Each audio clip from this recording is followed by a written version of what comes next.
decentralized energy transition be a driver for resilience and cybersecurity. The energy transition is making energy systems more complex. The integration of renewables and sector coupling are challenges. Digitalization can help us tackle these challenges. However, this raises new questions regarding resilience, cybersecurity, and data protection. The availability of energy data is crucial for increasing the flexibility of the energy system. New technologies like blockchain, artificial intelligence, and the Internet of Things can all help to make a decentralized infrastructure work smoothly. By harnessing the potential of these new technologies, there might be even a new case for the energy transition itself. Besides providing clean and affordable energy, the global energy transition can become a driver for resilience, cybersecurity, and data protection. Thank you very much. I think this was a very good introduction and kind of a hypothesis we want to test here now on the panel, if a decentralized system can build resilience in cybersecurity. To cover this topic, I have a very interdisciplinary and diverse group of experts here, which you need to really, work on the intersection of security and the energy systems. So right next to me is the Minister of Entrepreneurship and Information Technology of Estonia, Tammist. He's been also the head of the Estonian Renewable Energy Association, and he really brings in the experience of intersection of public policy and energy transition, where Estonia is really quite far here already. So yeah, welcome, and I'm glad that you're joining us on the panel. Then we have Professor Trbovich. She's the co-founder of Grid Singularity and the Energy Web Foundation. Grid Singularity is a green energy blockchain venture, and she's also serving on the governing board of the European Institute for Innovation and Technology. So she has led efforts in public administration before, but she also has the technology knowledge. She's our blockchain and policy expert here. Welcome from my side as well. Then we have Dr. Georgieva Dondossola. She's a leading scientist at the Department of Transmission and Distribution Technology of the company RSE in Italy, where she leads projects on cyber risks in smart grid communications. And she's also responsible for power control resilience testing. So she will really give us an overview on what are cyber risks and in the electrical control systems. So thank you for joining here as well. Then we also have cyber threat and warfare expert, Kubecka. She's a security researcher and author and CEO of Hypersec. She has extensive experience on the ground dealing with cyber threats. She's led the security groups after Saudi Arabian oil company faced a cyber operation. So yeah, so she's our cyber warfare and cybersecurity expert here. Then I also welcome Mr. Moser. He's the head of Security Supply Unit at the European Commission, DG Energy. He's in charge for the development and implementation of energy security policies. And he's also worked years at the DG Environment on energy policy. So he can tell us about the challenges of EU security policy, and he's an energy security expert. So thank you for joining as well. And then last but not least, we have Dr. Georgieva. She is the Government Affairs and Public Policy Manager at Google in Belgium. She has a doctor in law from the University of Vienna and has extensive experience working on cybersecurity policy. And she brings in also the IT security expertise from Google, helping us out finding solutions for some of the challenges. So before we get into the discussion, and I'm taking a breath because 6 panelists is quite a lot, we have the opportunity also for your participation via Twitter. So there is a QR code apparently, somewhere. I think you're seeing it. I'm not seeing it from here, where you can pose questions and take part. The goal is to have a discussion for maximum 60 minutes, and then really leave room for your questions and comments as well. So to kind of lead us into the discussion, we saw in the video, it was kind of posing like the decentralized system could be could have opportunities for cybersecurity. It could, you know, build resilience. But first, when we talk about this as a solution, I would pose this question to you, Minister Tammist. What does this decentralized system look like, and where do you think it could help us increase cybersecurity or resilience in general? Yeah, okay. All right. Yes. Dear fellow colleagues, as you perhaps mentioned, also from the introduction, although I'm a Minister of IT in Estonia, I have a background from the energy sector and also being quite familiar with some trends and transitions there, also from the IT side. Thank you for having me here. Estonia is called by Wired magazine the most advanced digital society in the world. And this is for the very good reason, because digital solutions are embedded into our society, into our private sector, into our government sector. And when it comes to energy, it's no different. So we are really trying to identify solutions to be applied also in the energy sector. Currently, what transition we are having, undergoing, is we have so-called 3 Ds, decarbonization, decentralization, and then thirdly, digitalization. And while we have attached lots of importance to the first 2, then perhaps to some extent we haven't paid so much attention to digitalization. I'm very happy that we are doing this here today currently, so I think it's very important. So we realized that with decentralization and decarbonization, we need more smartness into our grids, into our meterings. We need more data, but then what should happen with this data is the question.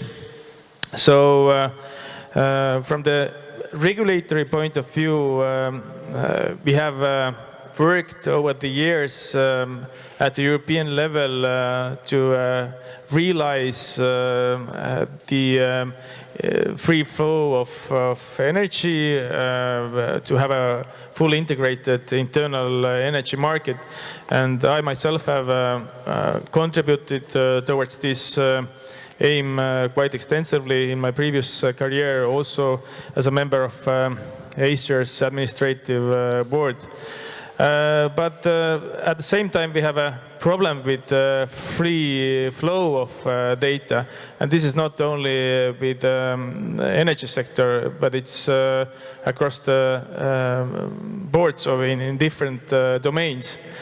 And so what we are trying to do here in Estonia is to really focus on the solutions that enable us to utilize data and to make sure that the digitalization in the energy sector also happen. So I bring just a few examples from the Estonia. One of them being, for instance, the case of V-Power. So it's an Estonian company that is trying to create a market to trade directly between energy producers and consumers, usually large energy consumers, and to utilize blockchain technology in order to enable that. So that they are tokenizing the energy bits and then enabling the long-term power purchasing agreement between the partners. And so this is one example that is now being tested in Australia, and the company is eager to try these solutions elsewhere as well. Important bit, and having here discussions and having listening here these discussions is how to make sure that there's a third-party access to the data. And this is, of course, important in order to enable different services to be offered. And in this regard, we have worked in Estonia, and I myself, in my previous career, have contributed into this project of EstFeed, trying to create a data exchange platform and to make sure that different data feeds into this platform, and then it's possible to use it with explicit agreement from the consumers for the offerings of different services. And at the moment, TSO, Elering, Estonian TSO, is advocating this platform for the pan-European benefit, and all the partners who are interested in this are more than welcome to join.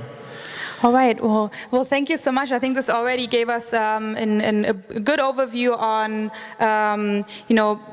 we need free flow of data if you're digitizing, but this may bring also, security problems and questions of ownership and access and preserving the integrity of data, which is important from also a cybersecurity perspective. I think I would put back that question on a pan-European one, because I think this is something we should discuss later on as well. But I would first put a question to you as a blockchain expert. What do you see the role of blockchain playing in the digitalization, in the decentralized system, and especially with all this vulnerable data that is being created and used through that? Thank you, Julia. Thank you for having me here. As we prepared for this panel, Julia asked me to think about the new threats, and then I said, can you please clarify what do you mean by new? And then I realized I am in a prejudiced mode, because in blockchain things change every day. So for us, if it happened 2 years ago, it's ancient, and a new cybersecurity threat is about 2 or 3 or maybe even a few years old, all relating to this new IoT system that we live in now. And again, I understand that blockchain is still a hype. I even saw an advertisement for a blockchain security conference with a byline, "Blockchain is the new black." So why the excitement, and what is the value in this excitement? It's that it really brings trust to device level. So it creates trust among devices, and therefore decreases some of the vulnerabilities. It is also a system that is by design distributed, and therefore you do not have a single point of failure. I even read most recently that NASA started using blockchain to protect itself against this type of attacks. So it's a technology that you use to combine with other technologies. In the example just given by Elering, which is the Estonian transmission operator, they designed this wonderful system that builds on the Estonian platform of everyone having a digital ID and being able through this platform to try to seek a better service for their household. And they are able to show some of the data that, their consumption data, and based on that get an offer from a different provider.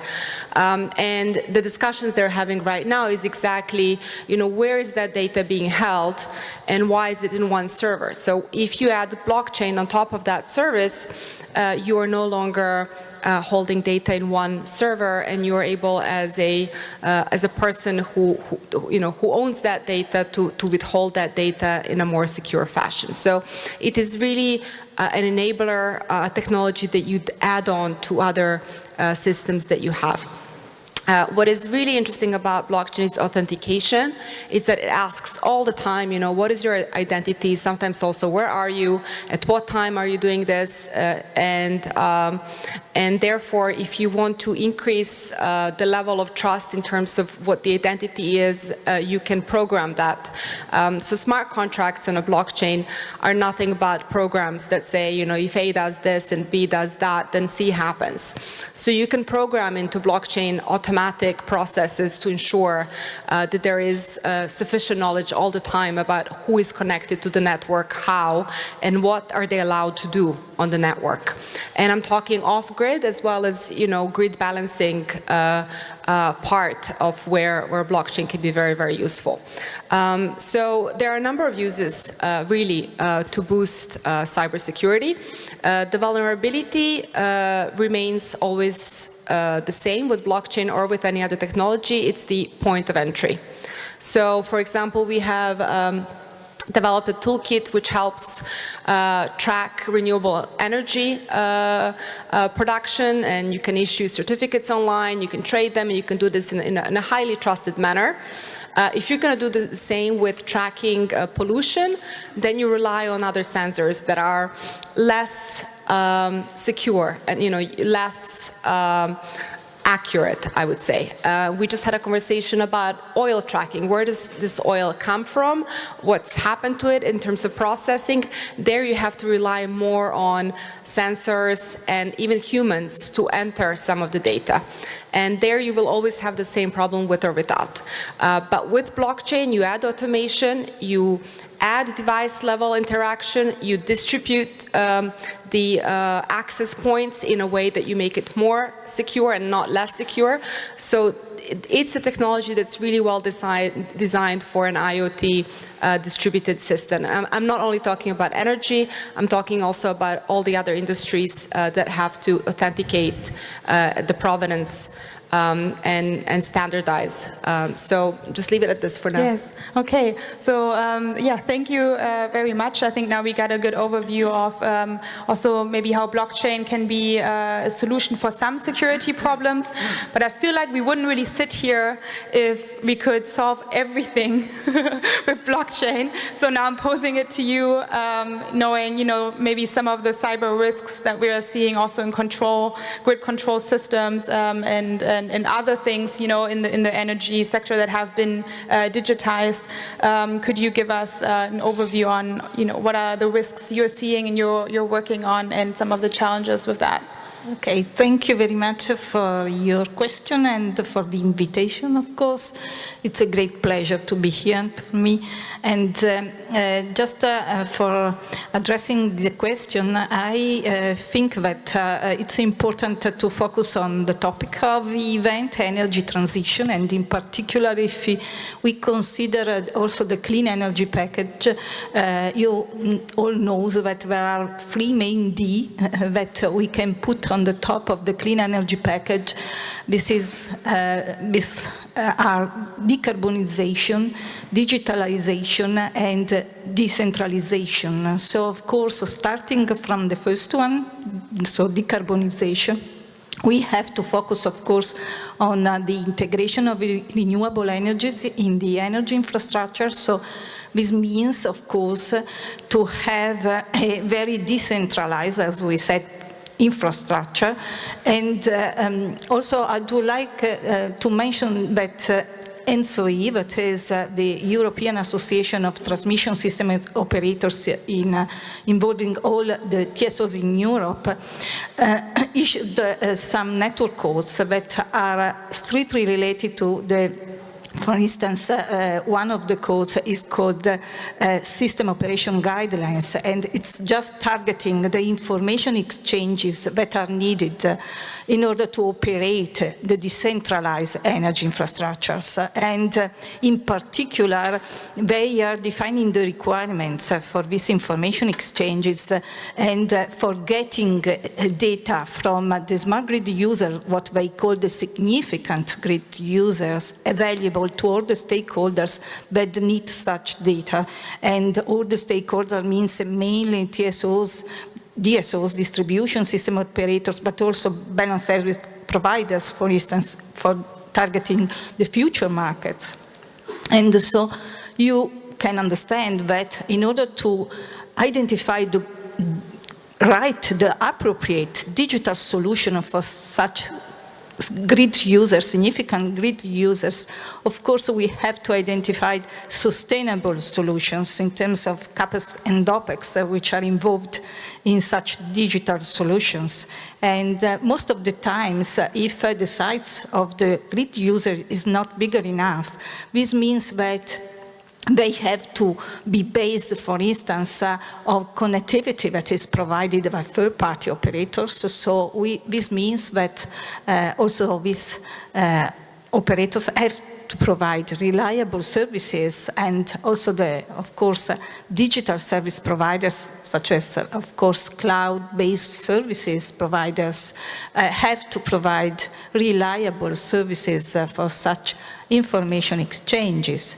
So all these issues, of course, are priorities for connecting such distributed energy resources to the main grid and to operate the overall decentralized digital infrastructures. So in terms of cybersecurity, what does it mean? So you know that in Europe we have the NIS Directive, Network and Information Security Directive, that is in place and that way in the different member states. And of course this directive require to identify which are the essential service providers in terms of course also of energy operators and also digital service providers that are obliged by the regulation to provide a given level of security. So of course cybersecurity capabilities and also, of course, security posture. So to implement the appropriate security measures in relation to the risks that have been assessed. So the risk assessment is a key driver for the implementation of cybersecurity. So what can we say about the new risks of this decentralized energy infrastructure? So we said that if we look at the architectural level, of course, the attack surface is increased because the overall decentralized system is much more wider. And so, of course, if we assess the overall risks, we have to include all the different components and the different networks, technologies that are involved in the operation of the energy infrastructure. All right, thank you. I want to pick up on two things you said. So first thing you said, well, there are more and more companies, maybe also IT companies moving in, and then so that could make it, they could be entry points.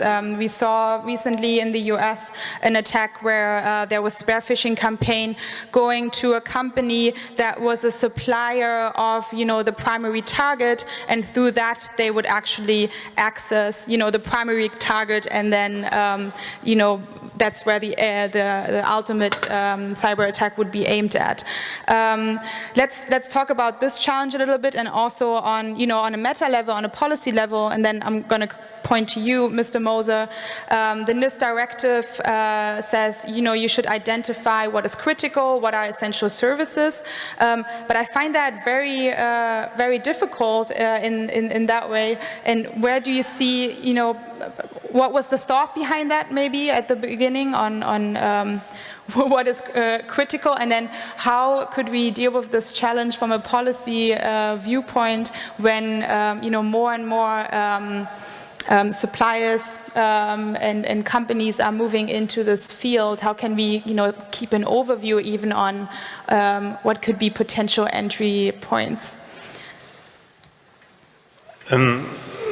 You need to start somewhere. Basically, essential services are defined by the member state as the most important relevant services for the functioning of a system. That's basically the expression of proportionality. But of course, the overall system needs to be kept in mind, also outside the essential services. Especially if there can be an attack of many at the same time who have similar features. So I think the message to the whole system, member states plus stakeholders, is keep in mind the whole system and not just some of the maybe the most important users and services, and draw the lessons and apply them also to the others.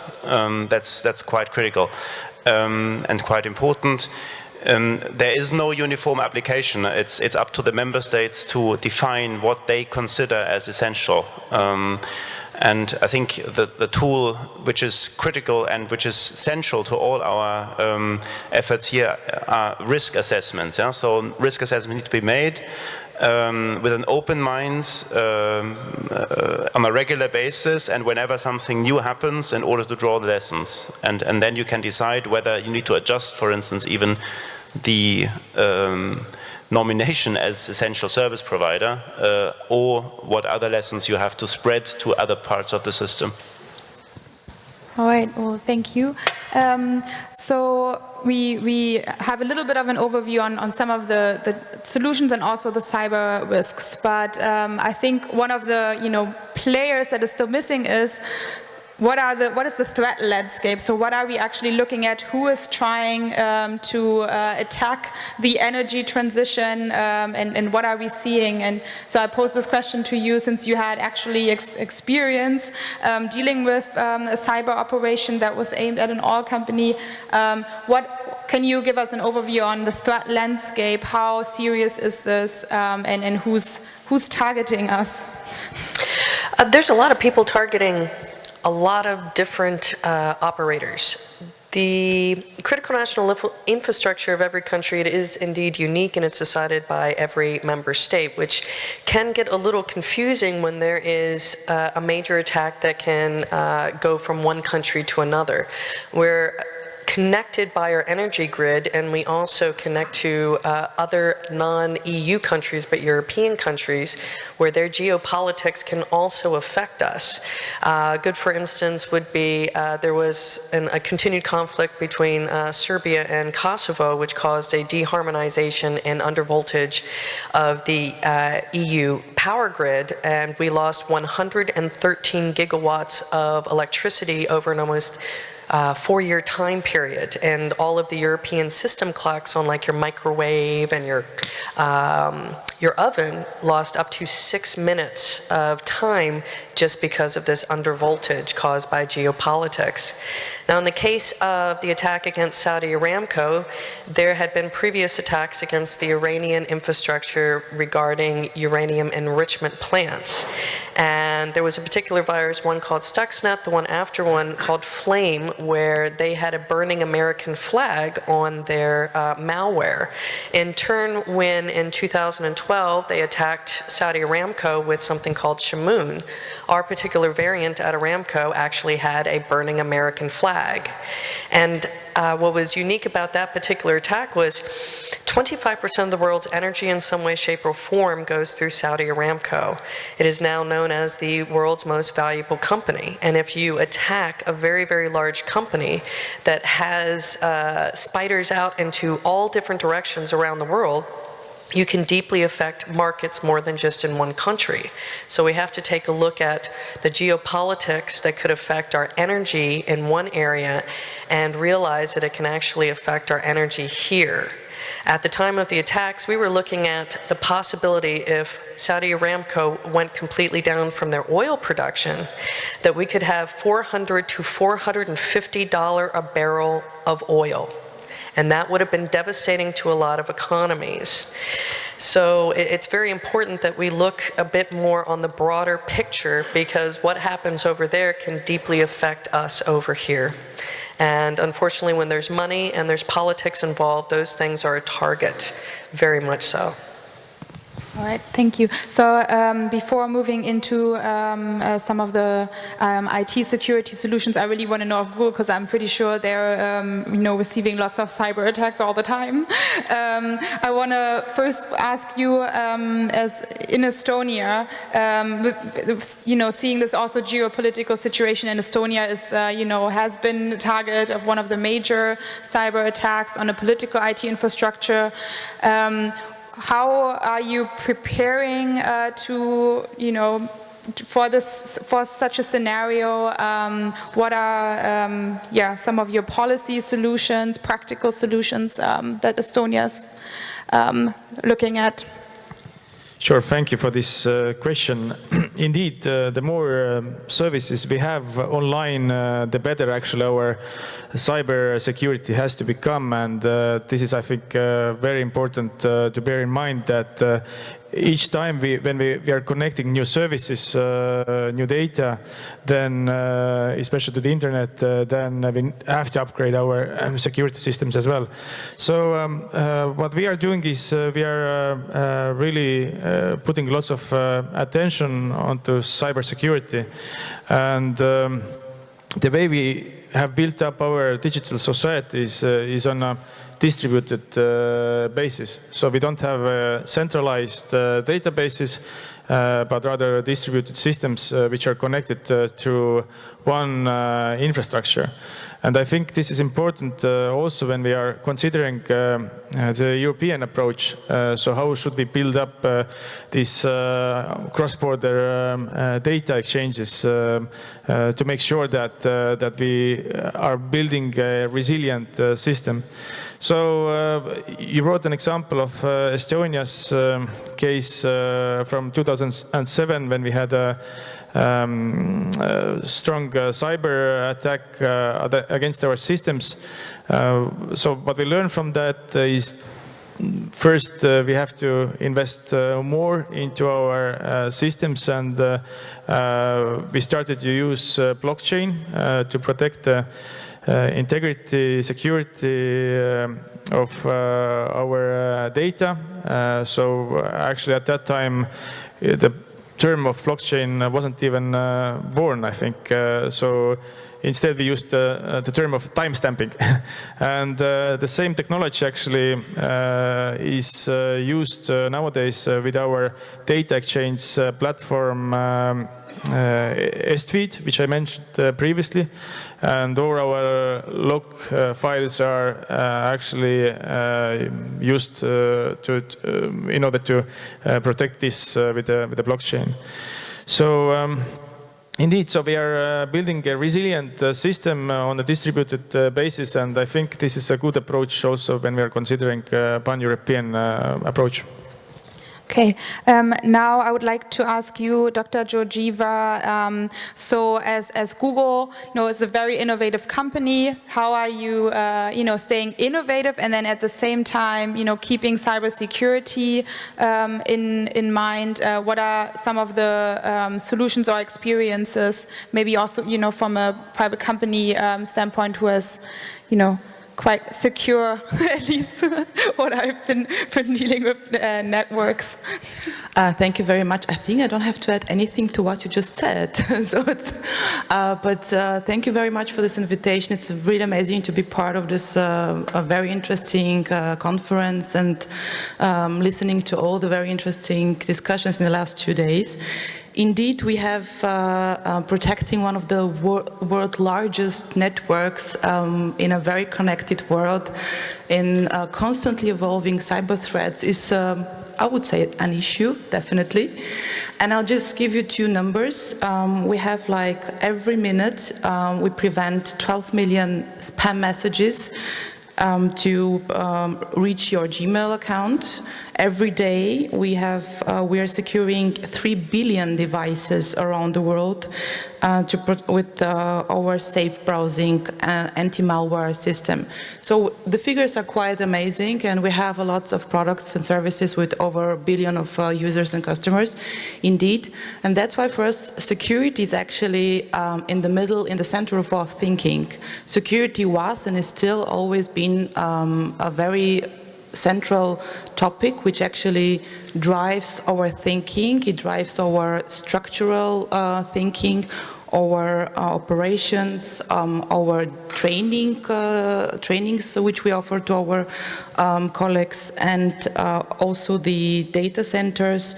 And we have, of course, security thinking is also part of our operational and disaster planning. This is also, of course, in order to be as secure as we are, and which is still a fact, that we have to think and pre-think security.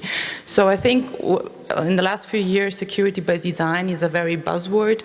Actually, we've been implementing this principle from the very beginning, and the question is how you start to develop and create a product.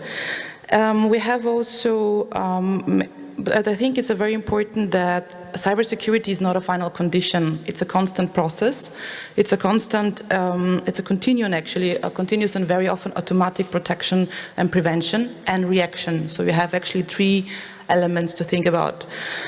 We have just to give you some examples, we have, for example, we protect the data with multiple layers of security, like encryption, for example, HTTPS or transport layer security.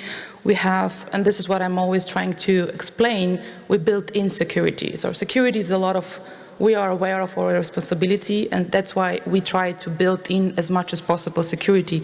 So we all know that cybersecurity is a very complex thinking. So for me, for example, I would say I'm probably not a normal user, but still I don't want to be bored while I'm using the internet with all the security stuff. So I don't want users to have a kind of a cyber degree. That's why it's our responsibility building it in the security. What is also very important is collaboration. Collaboration with our competitors, collaboration with the NGOs and with the civil society, with academia, very important. And maybe also to give you an example with our cloud service, because it's a bit of an advertisement, I'm very sorry for this, but this is a fact, unfortunately. It's actually the very high and secure environment. You have to go back down to the hardware. For example, we're producing our own hardware chips for the cloud. So this is where the so-called Titan chip, we introduced it 2 years ago. We have, for example, we place around an app an invisible border. It's called VPS service controls, and also the question of transparency. In the cloud, you can always you have an audit trail that anytime a Google employee is interacting with your data. So I think these are measures where you can put in place instead of cybersecurity. I think what was also mentioned is a kind of a, but even if you're building the best cybersecurity in place, it's still, there is a little less for the users where you have to so-called cyber hygiene. It's kind of when you're brushing your teeth and so on. It's kind of a reflected, or you wash your hands before eating. Some this kind of, I remember there was in our thing in Hawaii, there was an alarm about Fortunately, it was a false alarm about the tsunami, and there was a very interesting picture in the internet. It went around like when the security expert was explaining everything, and behind him was the computer with a post-it with his password. And it's kind of a thing that happens, which these things we cannot prevent. That's why we also offer a lot of tips and tricks and for security trainings, also for users. So it's a kind of a whole complex program. You have to think about it, and again, it's a collaboration, and everybody has to take care of it, but also a huge responsibility from people offering the services and products. Okay, so what I took away just from this kind of first round of really looking at the subject of decentralization and resilience is there's not really one solution, and my personal hypothesis is that decentralization in general could create some better security, but it's not it's not going to fix all the cyber risks and cyber threats that we are facing. So if we are I think, and also one of the things which kind of came out is, there's not one actor or that is going to solve it. So let's talk a little bit about that. As a political scientist, I'm also always interested, there's this new challenge, and then, what does our political system do, and what do private companies have to do, and the user, and how do we get them to do certain things? Quick response? Yes, very quick. So for example, another example on collaboration is when you're openly sharing your learnings from a threat, which have you experienced. If you go to the public and share all that, so I think this is kind of in the cybersecurity community, there is a lot of ongoing stuff, exactly platforms like this, or forums where you can exchange this. And I think you mentioned the NIS directive. Since having a past on the public sector, I think the NIS directive also created the CSIRT network, which is a very interesting technical, bless you, it's the technical, national and governmental certs are cooperating with each other and or talking to each other. I think this is the most important stuff, talking to each other. Thank you. I'd like us to distinguish between being careful and responsible when it comes to security and still innovating, right? Because if we demystify some of the attacks, we will find out that in Ukraine, for example, the SCADA system didn't have a two-factor authentication, right? So that's something you can resolve, right, without alarming everybody not to innovate anymore, not to connect SCADA to provide additional services. But how do you get people to really, implement some of the basics of cyber security? What are your ideas for that? Okay, so I think on one hand, there are elements related to grid management where we have responsible parties for grid management and transmission operators generally. I'm talking about agile policy making now because that's really the topic of this conference. And one of my favorite subtopics is the smart meter, or the so-called smart meter. I mean, who in this room thinks that the smart meter is really smart? Thank you, right? So you can get more accurate billing with it. Okay, that's fantastic, right? And not too exciting. But you can do so much more with it. I mean, you can really work on the demand side of energy, and you can really provide flexibility with this device. And in the world of blockchain where we are, and my organization has built a global energy blockchain-based platform for different applications. For us, a smartphone is, a smart meter is like a smartphone, right? So if you want to provide services that go much beyond billing, you need to have a connection to that smart so-called smart meter, right? So you need to have that option. You need to have a connection to a SCADA system. And there we need more agility among policymakers to understand what is possible and why that does not hamper security, but in fact enhances the security of a number of services. Okay, I will jump in here because this is a direct kind of word attack on public policy It's a makers. proposal. It's a proposal that we need to be more agile. So I'm going to ask you at the European Commission, what do you think about agile policy making, and do you think that there's maybe enough interaction with like newer companies or learning about new technologies? Yeah. I mean, we have a broad framework, yeah. So I mean, I don't know. Is it still the first round where I have to? Yeah, okay, because I haven't really talked yet. So you can go ahead and talk now. So I just would like to say that from the European perspective, there's a very large effort to bring everyone together through the NIS directive, but also with specific efforts on the energy sector, because we have identified through dialogue with the energy sector stakeholders that there are very specific features of the energy sector, notably real-time requirements, cascading effects, but also the technology mix. And there are several forms of cooperation between the member states and with the Commission. So the public sector, but also in relation to the private sector, where basically everyone is involved who needs to be involved. It's of course important that the big network operators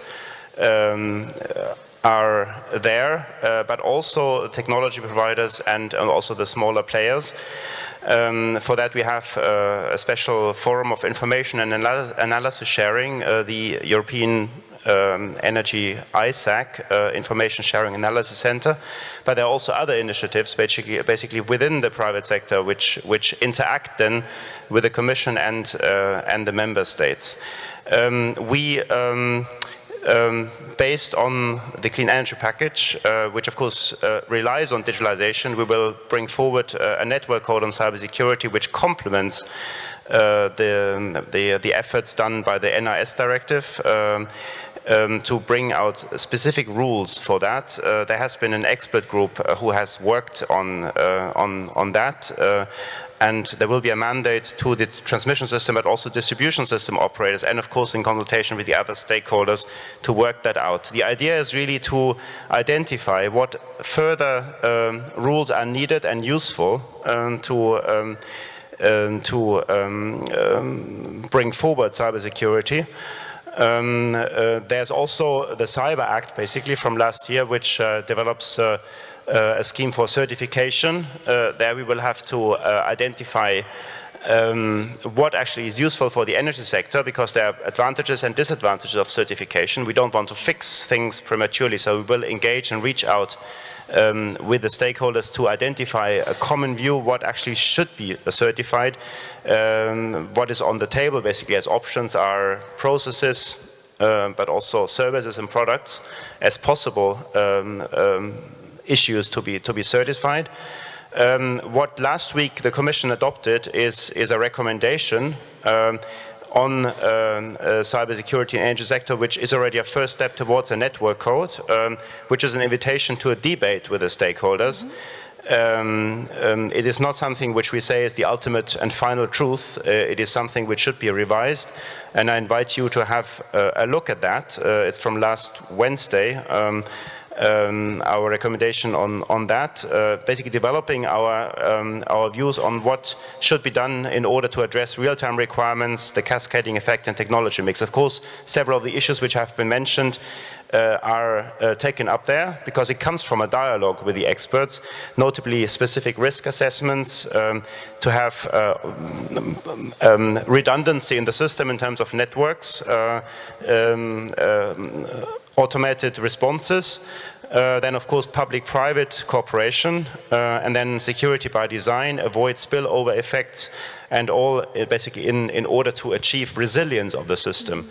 Cybersecurity is not to be seen in isolation. We are there to ensure the resilience of the energy system more broadly. We have an extensive regulatory network and framework on gas and electricity security of supply, which looks already at all the risks. The efforts here are to specifically make sure that also the cyber risks are thought through. And in the policy debate, we have a very close connection also with the protection of critical infrastructure, which is sometimes not directly connected from a conceptual point of view, but in practice, yes. There we have a very old legal framework from 2008, and the NIS directive is relatively new from 2016. So we will have to bring that together in the future, that basically the critical infrastructure protection is seen together with cybersecurity. You mentioned before that there's not a uniform approach across the member states to essential services or critical infrastructure. That is true. That is some of the issues which you have to address in the future. And I think what is absolutely crucial is that the dialogue is very intensive. One of the challenges there is that sometimes member states do not are not entitled even from their own national laws to talk to others, to share information, which goes beyond basically very superficial issues. So one of our real challenges will be to develop a trusted conversational channel where information can be shared and brought into the right hands, and that there's trust basically being built up. We've seen that also in other areas. Well, I have to cut you off, sorry. But I think, thank you so much for really giving us a good overview on, you know, it's not just public-private partnerships in implementation, but also in policy making, you know, and maybe it's not necessarily as agile yet, but there's at least, you know, openness, and there's a dialogue, and I would see it as, you know, understanding that this is actually really necessary to create good policy. Before we go to Mr. Dialogue over here or Mr. Twitter and see what some of the questions and comments you've been posing, I saw that you had an impulse to talk, so I'll give you the mic, and then I'll also give you the opportunity, and then we'll go over and open up. For the past 10 years, I've been doing a lot of research on the fragility of the EU grid versus the US grid, and the North American grid, I should clarify. And some of my observations are this. In the United States, critical national infrastructure is part of the national defense strategy. And the idea is to proactively protect, mitigate, and minimize and reduce the amount of damage. Now, in the United States, Department of Homeland Security, ICS CERT, and regular CERT do proactive scanning across critical national infrastructure and report directly to the operators, because the vast majority of critical national infrastructure is not owned by governments, but are owned by private entities. Here in Europe, that does not occur. There are very few national level certs that do any sort of proactive scanning.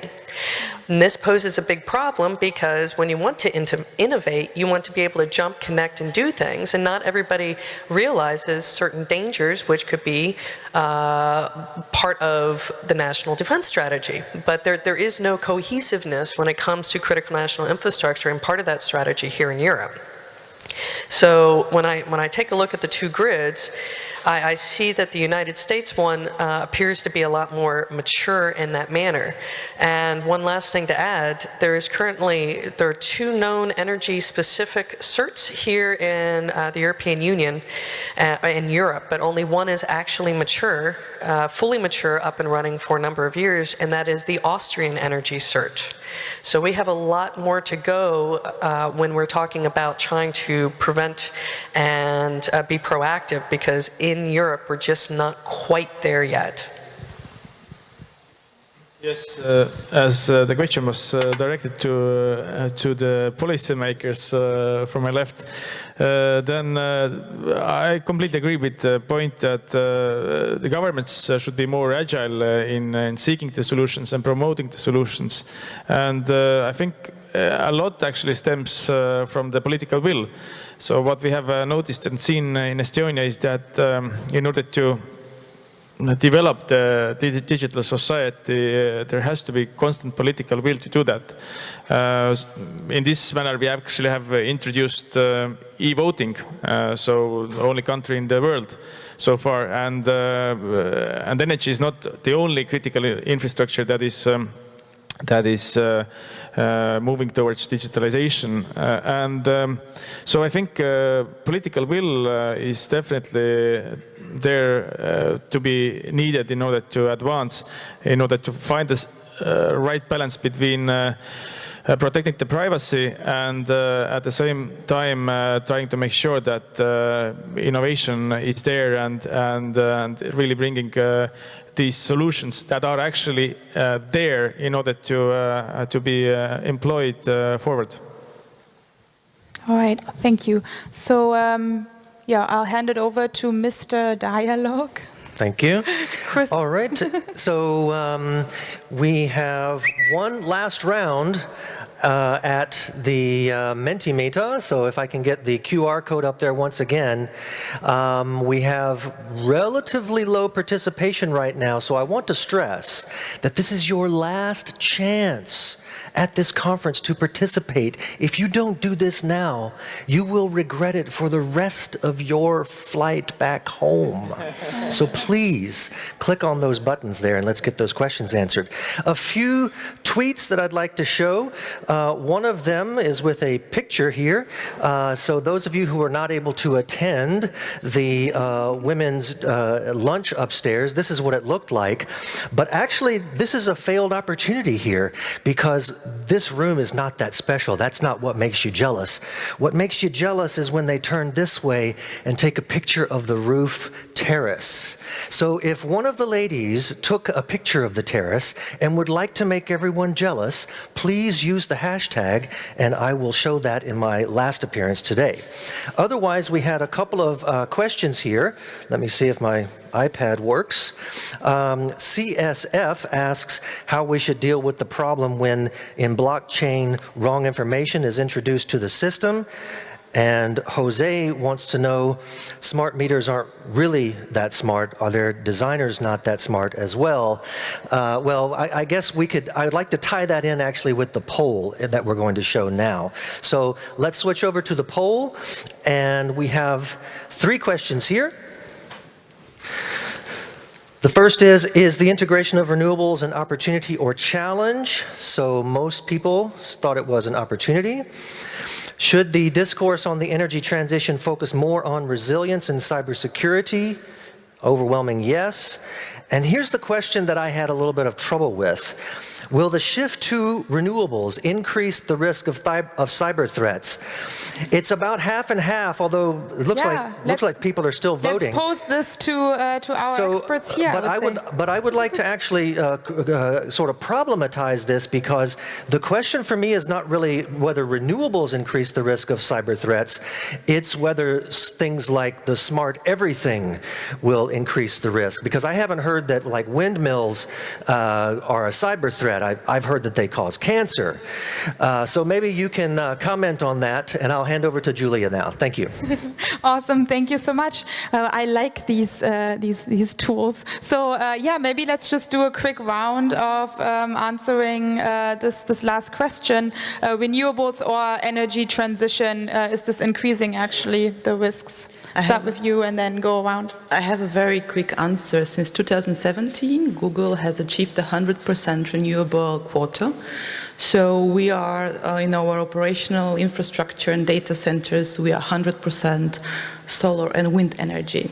So maybe to say that to be highly secure and renewable, it's not a kind of a contradiction.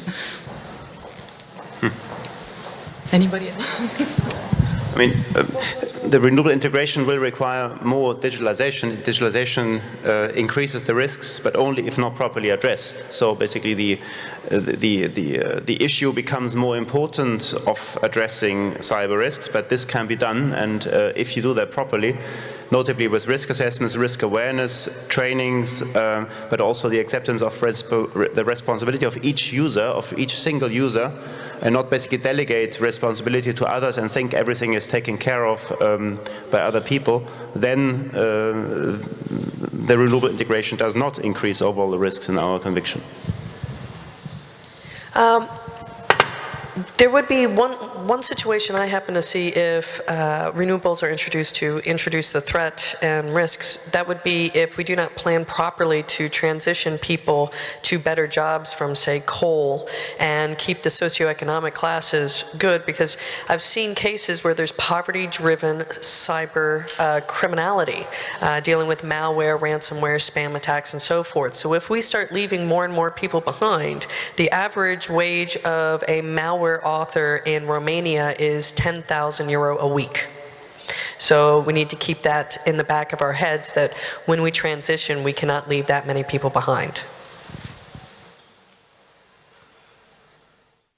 Okay, from my side, I think that I agree basically what has been said before, but of course having such a complex distributed infrastructure is a challenge from the cybersecurity standpoint. This doesn't mean that we cannot manage it. Of course, this means that the responsibility has to be distributed. Of course, not the same, there is no one solution that fit for all the stakeholders. So big utilities, of course, can address specifically standard frameworks, for instance, can invest and sustain the costs of implementing cybersecurity and information security management systems. Of course, if we are scaling down the operator, and smaller sites operator, of course,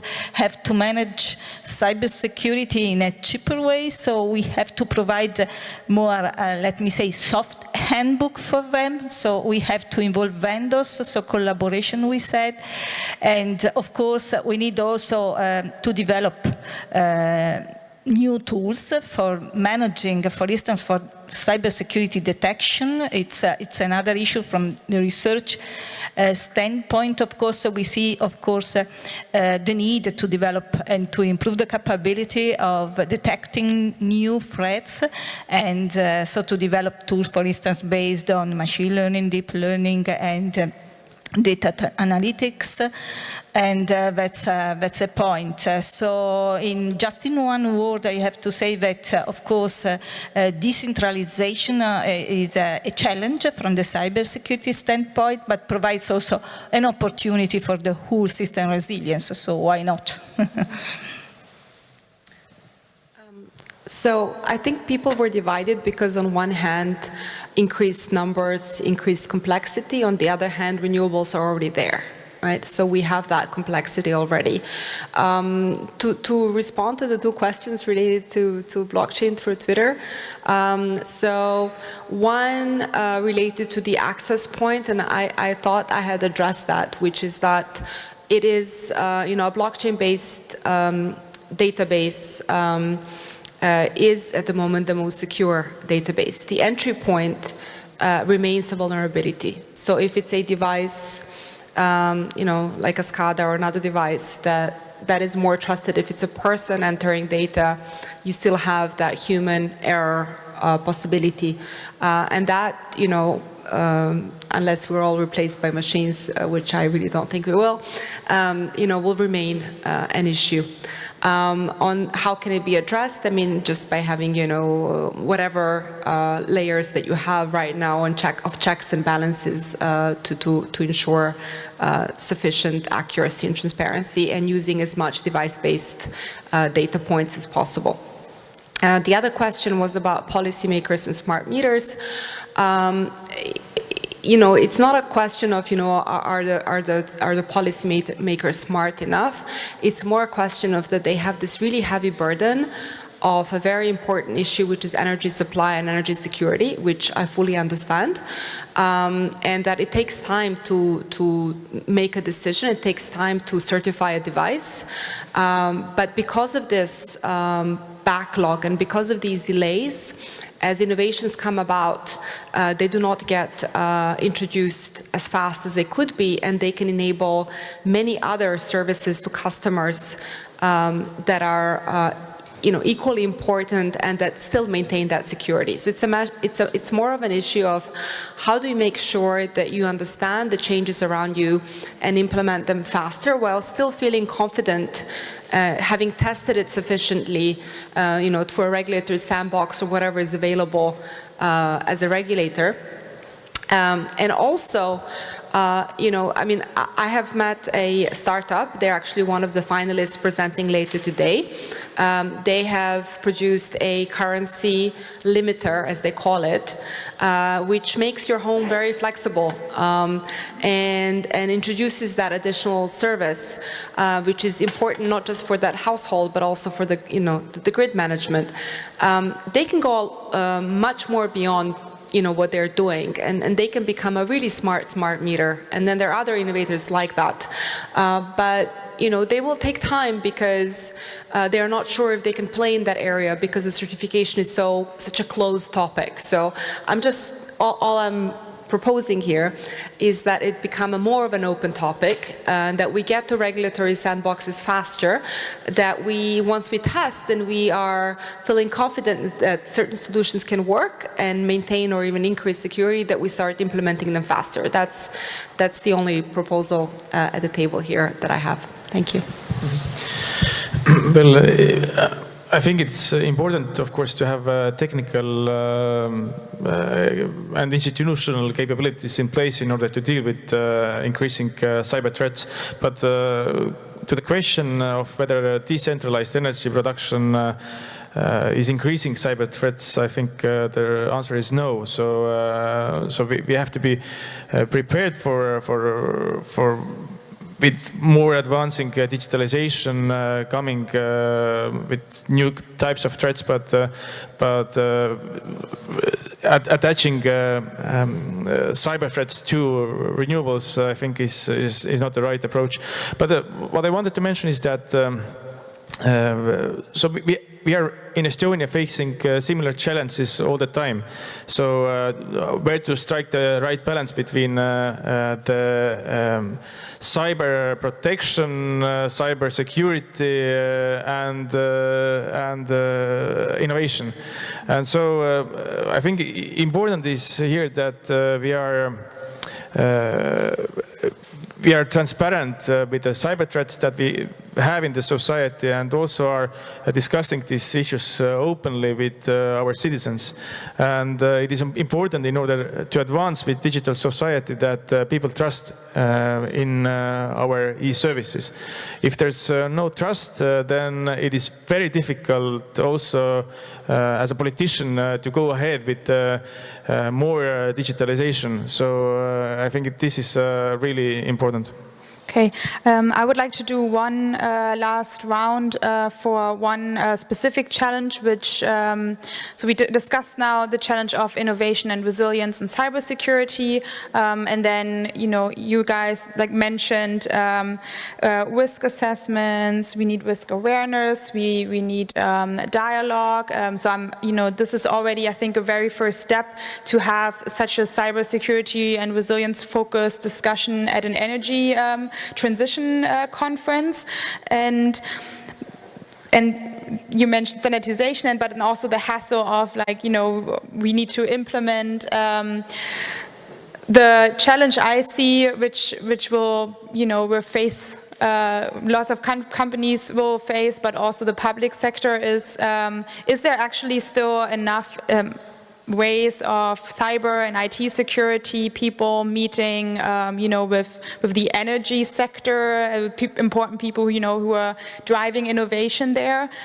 What could be ways of where we could start getting these people together, and then also what are ways of getting more people interested in IT security, cybersecurity at the intersection of energy policy. So just to do a quick round of maybe you have a recommendation for people in the audience, or ideas of how we can move this issue forward, because it seems like maybe cybersecurity could stifle innovation, and that's not what we would like, right? So, yeah, just whoever would like to start first. I can start. So what we are advocating is we have actually technical solutions available, as I mentioned earlier as well, in order to enable more cross-border data flows and cooperation.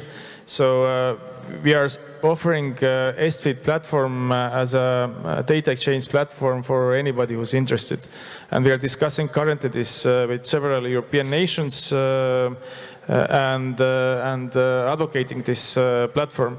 So even if countries don't have similar infrastructure or system architecture as we have in Estonia, we still have technical solutions in order to make sure that these distributed, decentralized data hubs can be connected to this system, and also we have protocols, common protocols, in order to make sure that different protocols can be actually operated on the similar basis. And for the authentication, we have open ID systems available actually, so all different countries don't have to have a similar digitalization as we have in Estonia. So what we are advocating is to cooperate and offering openly such solutions. Okay, so not always start from scratch, I guess. You? Yes, thank you very much. I think what Minister Tammist said is very important, the question of trust, and trust comes very often with security. So it's kind of, if I trust the service, and this is what we have experienced, that's why for us it's like, you have to think about security from the very beginning. Do I have the product which I'm offering? And if it's not secure, then it's not innovative. The question is that as a company, everybody, or especially energy entity, I have to think about, do I have, did I undertaken the risk assessment for my service or product? Do I have the people in place if something happens, like a computer emergency response team? Do I have a strategy on this? How do you, what is actually, when something happens, and this is also cybersecurity, there is no 100% of cybersecurity, but you can learn with it to cope. So for example, do you have a plan how, when something happens, how do I react? This is also very important. So that's why, for example, there are a lot of exercises. The same when you have a firewall exercise, it's the same with cybersecurity. So you have to exercise, who do you contact, where do you go? And I think I guess, where what Stefan mentioned is actually the very specific responsibility, again, from energy sector is like, I mean, if we're honest, just to make a little joke, it's if there is no energy, there is nothing else happening in the world. So this is a very much a responsibility, and I think this is very important to understand that we are responsible. So we are part of it, and we have to deliver. So this is it's not the user who has to deliver, it's us to deliver. And it's, even if it's Google or energy company, it's the trust we have to create, and we create it only if we have all these little steps. It really takes, sometimes it's really like risk assessment, and then you realize, oh, there is a gap there, it's not covered, or I do not have a person, an IT person in place, or something, very small steps. Okay, so yeah, just a quick comment on the exercise. In case you don't know, next week the NATO Center of Excellence is running a scenario, a fictional scenario, where also there will be a cyber attack on critical infrastructure, the energy sector, and that's, you know, worldwide, played through. How are we dealing? So definitely something to follow. They usually put out a report afterwards. Might be of interest. Thank you. Maybe just a few final thoughts. One is that, you know, I'm very involved in energy blockchain innovation space. Most applications are not in a regulated area, in great part because they're scared away by regulations. So the more agile policymakers become, the more innovation will come to that area as well. Right now, it's focused on other areas. In terms of countries, that are leading by example. One is considering and not sure if they're going to be a member of the EU or not, so it's UK. It's actually the leader here, where we have Ofgem as a regulator working with the innovation department and funding pilots and testing in a regulatory sandbox in this area. And they started this 1 year and 9 months ago. I was there when they opened their regulatory sandbox. The third thought I have is that much of the technical development happens here in Europe, much of it here in Berlin. I'm based in Berlin. A lot of the deployment happens in Asia and Australia because it's a less regulated area. We hear the example of the Estonian V-Power company in Australia, so this is a challenge to my Estonian colleague that they also do it in Estonia. Finally, if you're really excited about these issues, we have an annual summit of policymakers, corporates, startups here in Berlin at the end of June. It's called Event Horizon Summit. We're the official blockchain partner of this conference, and you can join us there to really dig deeper into many of these issues if blockchain is of interest to you. Thank you. Well, if I would respond to this remark on Estonia, then yes, they are going to test it also in Estonia, in Europe. Excellent.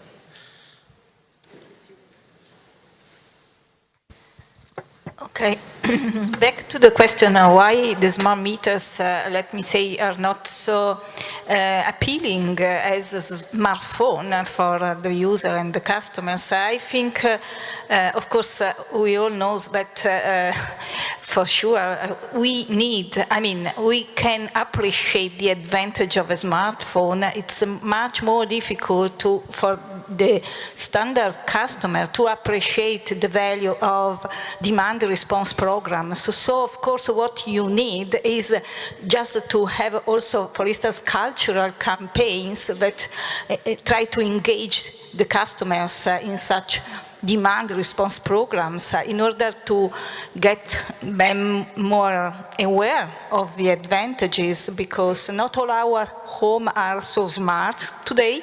So of course is something that is coming, but is not available yet. So the advantage and the benefits, also in terms of, in economic terms, cannot be appreciated today. So it's a cultural issue. So that has to be prepared in order to get all the customers involved in the energy transition.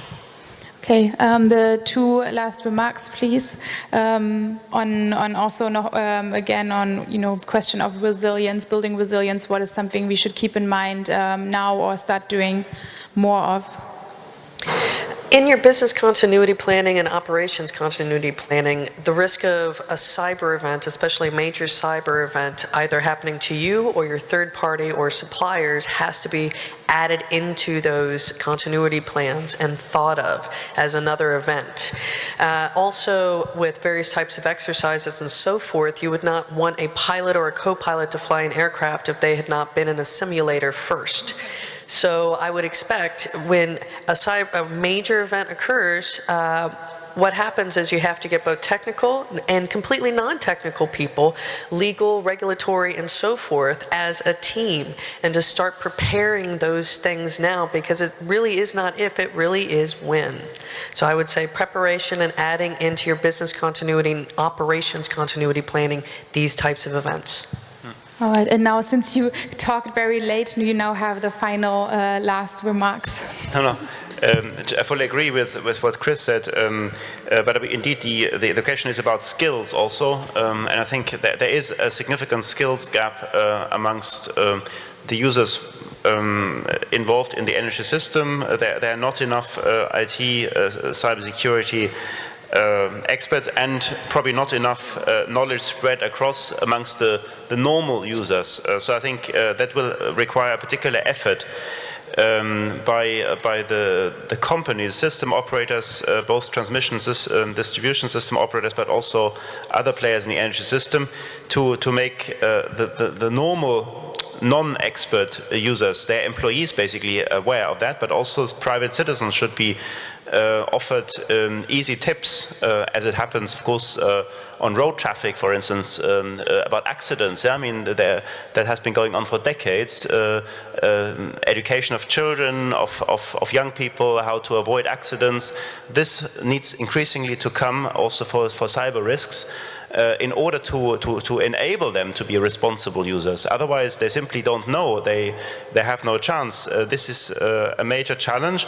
It doesn't mean that everyone has to become an expert, but a kind of minimum awareness and knowledge what dangers there could be. And I think many good practices have already developed, like this phishing attacks, that be aware if you get an email from a friend, it looks a bit strange, then don't click on it, don't download things. So this has to increase, and then I think the security will certainly be improved overall. There will never be absolute security. It will be important to have exercises, especially in the companies, in the energy system, and then draw the lessons from it. And of course exercises, as you mentioned, with NATO, with the EU, with the member states, especially cross-border. Several member states working together, noting also that some member states are differently organized. So it's not that there's always the easy correspondent in the same ministry, for instance, sitting in the other capital, but sometimes it's an agency, sometimes it's the Prime Minister's office, but there needs to be a network where people can call each other and have immediate contacts. And this network has to be kept warm. So exercises is the way to stay in touch, basically. All right. Well, thank you so much. I certainly learned a lot. I hope you also had fun after the lunch break following this conversation, and hopefully we can continue this talk and dialogue. Please give a hand to all our experts here on stage. And we finish right on time, so thank you so much.